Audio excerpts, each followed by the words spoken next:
Bobbi Althoff is the name that comes up 20 times in a day. Like, Bobbi Althoff, who's Bobbi Althoff? Where'd Bobbi Althoff come from? Bobbi Althoff is an industry plant. And guys, after spending a lot of time on Bobbi Althoff's Reddit, right, where pretty much the nerds of the world live in, after doing my own research, after watching a bunch of interviews, after just really dissecting the character that she plays as well as the person that she is, right, after looking up all this stuff, I could definitively tell you that Bobbi Althoff is not an industry plant, but Bobbi Althoff is. Hey everyone, welcome back to That Podcast, a show where we talk about creativity, things that are happening on the internet, the creator world, just a bunch of stuff. And honestly, today I had different plans. I had so many different plans to talk about things that are happening on Threads. I was going to talk about Dude Perfect. I was going to talk about Linus Tech Tips. I was going to talk about Meta. I was going to talk about YouTube cutting corners. We had so many things on the agenda to talk about today, but some new information just came out about Bobbi Althoff, and it is just so mind-blowing, and I think this is the message that the world needs to hear right now, especially people who are insane like me, who have been racking their heads up about Bobbi Althoff over the last couple of weeks, and now's the best time to talk about it. Also, my trusty companion right here is the Celsius. Today's flavor is mango passion fruit. Whatever you're drinking, if you're drinking something, let me know in the comments. Right, if you want me to give up Celsius, let me know. Alrighty then, let's get sipping and let's get dripping. I don't know what that means. I'm sorry. Okay, Bobbi Althoff. I first came across Bobbi Althoff just on TikTok, just randomly. Literally just like everyone else. You see a clip on TikTok and you just keep swiping. You don't care who they are. No, you don't look at their name. You just see, oh, here's an interesting piece of content. It's some person, I assume she's famous because I know this other person is famous. So boom, you're famous by association. And I didn't think anything of it until later that week. I was with my cousin. He's one of my favorite cousins. And we were just talking about my podcast. We're talking about this, talking about kind of what it could become, right? Things like that, really casting vision, stuff like that. It was a great time. And he brought up Bobbi Althoff. He's like, yeah, have you seen Bobbi Altoff's podcast? And then I'm like, who in the scrambled eggs is Bobbi Althoff? Like, who is that? Who is that really? And he's like, dude, you haven't seen it. She just had this interview with Drake. She also had this interview with Funny Marco. She interviewed Mark Cuban. Yeah, she's like really taken off. She has this podcast and it's called The Really Good Podcast. And I'm like, The Really Good Podcast? And he's like, yeah, The Really Good Podcast. We just laugh a little bit because it's like, what a funny, interesting name, right? And that's important. The name's important, especially for the audience of the internet right now. It's very Gen Z. I say that as a Gen Z, right? But I feel like I'm like, I don't know. I feel like I'm like an aged Gen Z. I'm like the grandpa Gen Z guy.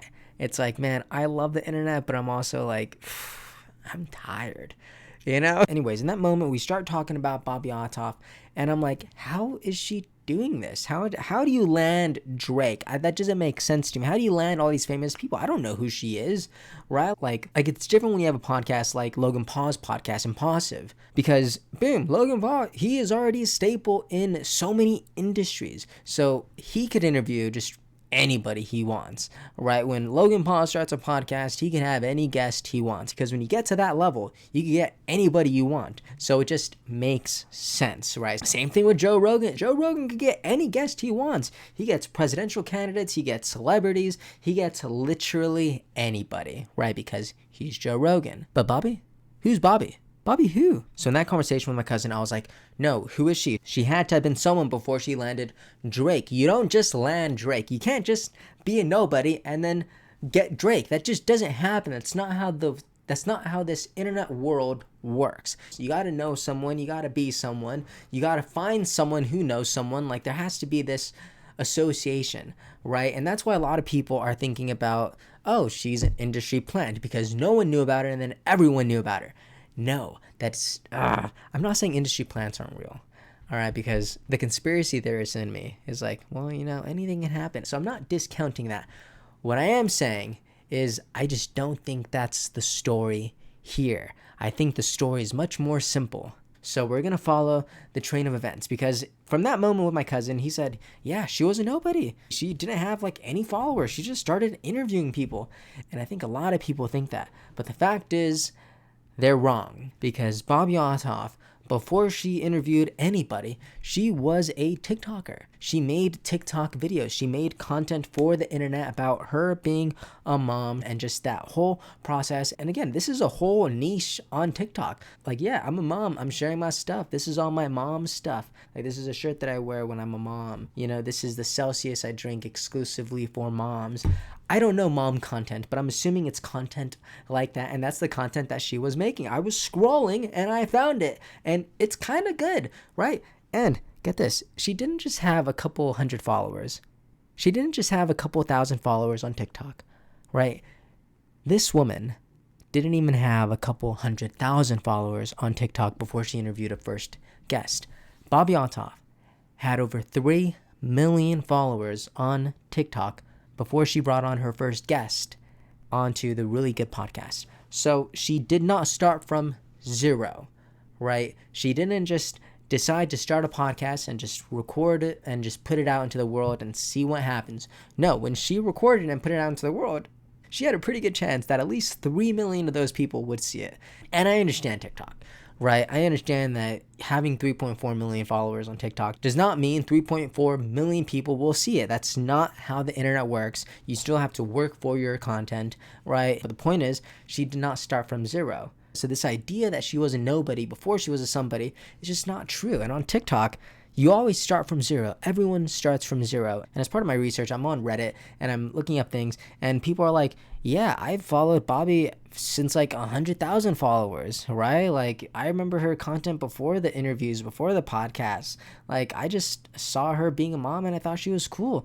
Like, she had a somewhat cult following of just her being a mom, because that's what the internet does. I'm subscribed to this guy on YouTube who just flips things. He literally goes to Goodwill bins or just Salvation Armies or regular Goodwill stores, and he just finds things to flip, because that's just something that I'm passionate about, right? Like, I love going to Goodwill and I just love trying to find things, and I'm like really passionate about this whole reselling world. So I'm subscribed to him, and I promise you, that is so niche that if I bring him up right now, you probably wouldn't hear about him. Look him up. His YouTube channel is called Harry Tornado. I love this guy. He is awesome. I mean, I even follow him on Instagram. This is how much I adore this person, right? Because when you are someone and you're interested in something, you find people who are also interested in that something, and I like the guy. So Bobbi Althoff already had an audience like that. So many people didn't know about her, but that doesn't mean nobody knew about her. A lot of people still did. 3.4 million people is a ton of people. I have like 60,000 followers on TikTok, and honestly, that's a stupid large number. I can't even fathom it. But 3.4 million? That's insane. Okay, quick Celsius break. That's the last time I'm taking a Celsius break in the middle of a podcast, because for me to talk about them this much and for this to not be sponsored, that's ridiculous. I'm spending $6 going to the store every like 3 days just to get Celsius. Like, what am I doing here? I'm not rich. Come on. Okay, so we've already established that Bobbi Althoff was not a nobody. So she was just somebody with a pretty decent following on TikTok. And as part of my research, I was looking up content on YouTube of her, and I was just looking at the comments. Like, I want to see what people are saying. And one thing that someone was saying that a lot of people were agreeing with was that YouTube is different than TikTok, right? You can go viral on TikTok, but that's not how YouTube works. And let me tell you something, friend. Good content is going to be good content anywhere, right? That is just a fact. If you have a piece of content explode on one platform and it doesn't perform anywhere else, I promise it is an exception. It is not the rule. That's why when Mr. Beast makes a really, really good vertical video, it doesn't just go on YouTube Shorts. Nope, it's on TikTok. It's on Instagram Reels. It is everywhere, because good content performs everywhere. And what Bobbi Althoff is doing, I would classify as genuinely good content. It might not be good content to you, but again, you are not everyone. I am not a stay-at-home mom, but hey, I'm also not dumb. I could see clearly that there's probably a lot of people who will find that content interesting. Okay, let's move forward. So Bobbi is a TikToker. She has a pretty decent following, but she wants to start a podcast. So what does she do? Well, she immediately discovers that she doesn't want to do it by herself, right? Which I think is interesting. Because for one, I'm doing this podcast by myself, and honestly, it's kind of hard. I don't like doing this. I would much rather talk to someone than just talk to myself. You know, this is kind of like a weird thing. Hopefully I could get to the point where I could have other people on and then we can have these conversations, but I'm not there yet. Hopefully soon. So Bobbi wanted to bring on people, but she was having some resistance. So she literally made videos saying, hey, so I'm doing this podcast thing and I really want to have guests. So if you know anybody who would be a good guest, I will pay you like $300, right? So now she has this army of followers working for her to do the networking, right? But again, she is utilizing her time and her followers to her advantage. She's like, I don't know anybody famous, but maybe one person in my 3.4 million followers does. So that doesn't sound like industry plant energy to me. That just sounds smart. So from my research, I discovered that she wasn't just paying the people to find her guests, but she was also paying the guests, the people that were coming on this show. Again, smart. If you're someone who doesn't have a lot of status, but you want to talk with people who do, you might have to pay for it. I heard the Nelk Boys paid Elon Musk $50,000 for him to come onto their podcast. So the concept is there. If someone doesn't voluntarily want to come onto a podcast, you might just have to pay for it. You might just have to pay for their time. This is business. You have to spend money in order to make money. This is Bobbi just believing in herself. But also don't take that too heavily, because I have something in here that's going to change a little bit about how you feel about Bobbi, because Bobbi ain't broke. But more on that later. Let's follow the timeline. So she started paying for guests, you know, a lot of unknown people. Again, like, sure, they're famous, they have followings, but they're not grade A celebrities, you know? These are like the C and D listers, really. She landed Funny Marco. And again, I didn't know about Funny Marco, right? All I knew and all I still know is just from the clips that I've seen. And honestly, he's a really funny guy. And their dynamic is awesome. I think they really have complementary skills, and they have like this symbiotic comedic relationship that is just so funny. And again, we're talking about the content here, and the content matters, because you can't be upset when someone explodes overnight when the content is actually good. And in case you're wondering, here's how you know content is good. One, does it disrupt anything? Does it go against like societal norms? Is it like the purple cow in the middle of the farm, right? Does it stand out like a sore thumb? And this can be done a lot of different ways. Like Mr. Beast just posted a video of him literally just dropping a big old metal pipe like this onto a school bus, right? Like, that sticks out. That's good content. Well, you know what else sticks out? Being hilariously funny. Being in bed with Drake. These are things that just make sense, so you can't be surprised when it actually performs well. So here's a timeline. She lands Funny Marco, and it goes extremely well. Hundreds of millions of views across everything. So many people see it. It's absolutely insane. And one of those people who saw it is Drake. He apparently liked the video. This is the story. Then he followed her on Instagram, right? And again, not crazy, because this is the internet. Personal example for me, who you could probably clearly tell is not an industry plant. Like, look at me. But Gary Vaynerchuk, you know, the guy with like, 13, 14, 15 million followers on TikTok, I posted a random video. I'm talking about work ethic and happiness and things like that. And Gary Vaynerchuk saw that video. Now, that video had like 400 views for a while after I posted it, and it just sat there. But Gary Vaynerchuk saw it. And I know he saw it because he literally reacted to it to his like 15 million followers on TikTok. That's crazy, but here's the point.